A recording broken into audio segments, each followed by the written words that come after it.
Today, I'm going to share with you all a couple of scams in the gaming space that are technically legal as they don't violate any laws, but of course are only made to scam you out of your pockets or time. Because for the love of God, I can't stand watching people continue to fall for these constantly. It's getting on my nerves. My name is Steve, and I've been scammed more times than I'd like to admit while growing up as a prospective idiot gaming and internet addict, so I think I qualify to share this with everyone. Getting right into the first scam, we have play to earn games. Examples include games such as Puppy Town and Merge Number Plus, though there are many, and I mean so many more, littered on the Google and App Store. Hell, about 100 are being made as you are watching this video. I'm sure you've seen at least one of these ads before. Someone is in need of money, they whip out their phone, rot their brains for a couple of seconds, and magically they have enough money to pay their mortgage or whatever. To almost anybody with a brain, this looks and sounds extremely fake. Hell, this one advertises $2 million a week. Like, how would anyone believe this? You can win real money. I'm talking $2 million a week. But this still fools a lot of people because, as we can see in our amazingly written story, the protagonist is always someone that is in need of money. This is so that they can build a sort of connection with any real human that ends up watching this and is in a dire financial situation, or just anyone that wants a little bit of extra cash. There's also a reason why all the games look practically the same, just some colorful Candy Crush Saga blobs. Not just because it's the easiest thing to make, but also because it attracts children, who would have guessed. Either way, when you open up one of these apps, you'll quickly come to realize that all the cash rewards are put behind a little reward system, where you have to earn points in order to redeem them for cash. And in order to earn points, you have to play the game, obviously. However, the points are always set to such an immense value because they know it'll extend how long you stay on the game, so that you watch even more of the already abundant ads. You might not even be able to go 5 seconds without watching one sometimes. And last thing I'm going to mention is that the cards you earn are actually real and do work, but only sometimes, because other times you'll either get a blank invalid card or you just won't get anything at all. Some people reported not receiving shit for some of these games. I mean, there's no contract that tells them they have to pay up, so why would they? Either way, if they're not scamming you out of your money, they for sure are scamming you out of your time. But let's move on to the next category, which is key generator sites. These fall into two subcategories. There are either free key generator sites or cheap game key sites such as G2A and CDKeys. Let's talk about free key generator sites first. These are sites that claim to, well, obviously, generate a game key for free. However, they'll always ask you to complete verification to make sure you're not a robot, and the verifications will always be to complete a couple of tasks. In case anyone needed to hear this, none, and I do mean none, of these tasks will ever work. It doesn't matter if you do what they ask, go above and beyond, it does not matter. This page will never change. All you are doing is giving the website owner money, as these are all affiliate links. But in the almost minuscule chance you actually get past this verification, the only thing waiting for you on the other side is a fake game key, or in worst cases, actual malware. The reason I got the idea for this video was because I saw this account on TikTok that pretends to be able to generate free keys for Fall Guys. In this case, the key shown was an actual key that they did just buy, but only for the purpose of the video. And this account spammed this exact same video over and over again. They're making sure they get their money's worth, for Christ's sakes. Anyways, those are all scams, obviously. None of them ever work. But moving on from free sites, we have cheap sites such as G2A. Here you'll be able to buy games for much cheaper than their initial value, or sometimes much more for some reason. For example, this incredible copy of Harry Potter and the Deathly Hallows Part 2 for over $700, even though it's free on abandonware. I mean, like, the problem here lies within the fact that these games are cheap, as they are usually illegally obtained, either with stolen credit cards or, in cases of gifting, Steam accounts. And buying these keys are like rolling a dice. You may get an actual working game, or for example, like Steam, they can actually terminate the key if the original buyer or the original owner of the credit card files a fraudulent charge claim, and now you're just left with empty pockets and no game. You'd think that in this case you could just contact G2A for a refund, right? Well, let me tell you a little story about that actually. There was once a little dumbass kid who decided to use this site to buy a Steam key for Infinite Warfare. Yes, that kid was me. I committed 2 crimes, buying the key and playing Infinite Warfare, okay? Lock me up. But anyways, after paying $30, I tried entering the code only to realize that it was invalid. I contacted G2A for a refund, and instead of just refunding me like a normal company would after showing proof, they asked me to file a goddamn police report. As if I was about to rat myself out like that. Who did they think I was? I don't know, okay? It was too scary for a little baby me. By that I mean 16-year-old me. Yes, I know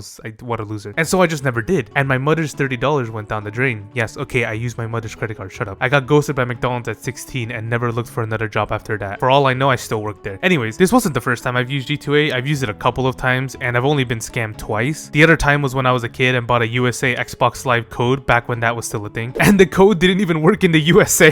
Either way, you shouldn't really be using G2A because it doesn't help developers in the end. That's why I haven't used it in God knows how long. There are literally developers telling you to just pirate their games instead of buying it from G2A. It's the craziest shit ever. Anyways, let's move on to the next category, which is a classic, of course, asset flips. I'm sure you've heard of this phrase multiple times already due to scam MMOs like Dreamworld or Greed of Man. So to quickly summarize it, it's just games that buy pre-made assets from shop and slap it on their games, both pretending to have made it all themselves and selling it at more than its actual value. The scam here is that many of these games are crowdfunded, and their goals are usually much more than they will actually need or ever will use in the first place, so they can just pocket most of it. It's kind of like selling chocolate bars for your school fundraiser. After selling $100 worth of chocolate, you get a little Hot Wheel in return. But that's actually best case scenario. There have been instances where apparently these assets were actually stolen as opposed to being paid for. And in cases like Greed of Man, people forget they're supporting the developer even well after they've already moved on and are continuing to just lose money. Greed of Man is literally making $859 a month from this. The developer isn't even working on the game anymore or even posting updates. He's just jerking himself off. And yet people are still paying because they just, I guess, forgot that they're still subscribed to the Patreon. There's like 8 people still playing the game. Anyways, let's just move on to the last on the list, which is cheating softwares. Now, obviously, I know these aren't allowed whatsoever in any game as they obviously go against TOS, but they're not necessarily illegal in terms of law. There was that one case where Epic Games sued a 14-year-old kid for downloading cheats, but other than that, it's practically silent on the legal front. I mean, if video game modding was illegal, all GTA RP players would begin rioting. But people, usually dumbass kids, are falling for fake cheating softwares now more than ever due to the rise of TikTok live streams. I'm sure you've at least stumbled upon one of these live streams. A pre-recorded stream of some guy shitting on everyone on Valorant or Fortnite or whatever with cheats. Some of them go kind of crazy, I'm not even gonna lie. Cheats have evolved, that's for sure. Back in my day, they were just mod menus. But in order to buy these cheats, you have to join their Discord where you'll be able to send someone money and in hope receive your key. Yeah, most of these cheats run on a subscription-based model nowadays. So you have a key that you enter into like an engine and you pay for however long you plan on using it. I've seen some go for like $10 per day. It's quite insane, honestly. But yeah, either way, the process of using these cheats are you either download an entire engine that has other cheats alongside the one you're trying to use, or you just download the one cheat itself. But no matter which one you download, there's a good chance you're also downloading malware or viruses alongside it. Trust me, I've seen it so many times.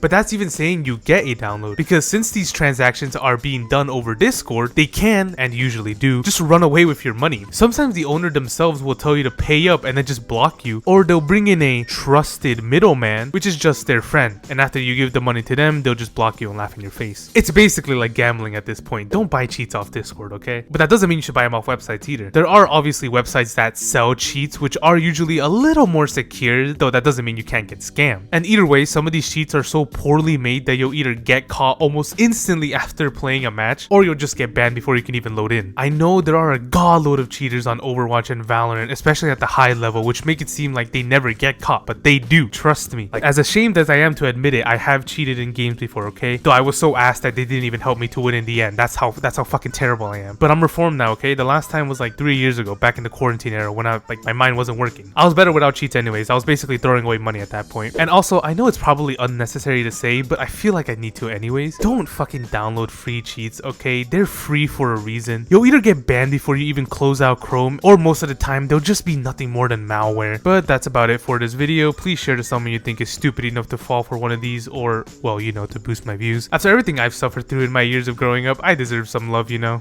Anyways, all my socials are in the description. Feel free to check them out. I've been a poorly made cheating software. You've been watching an advertisement, and ciao ciao.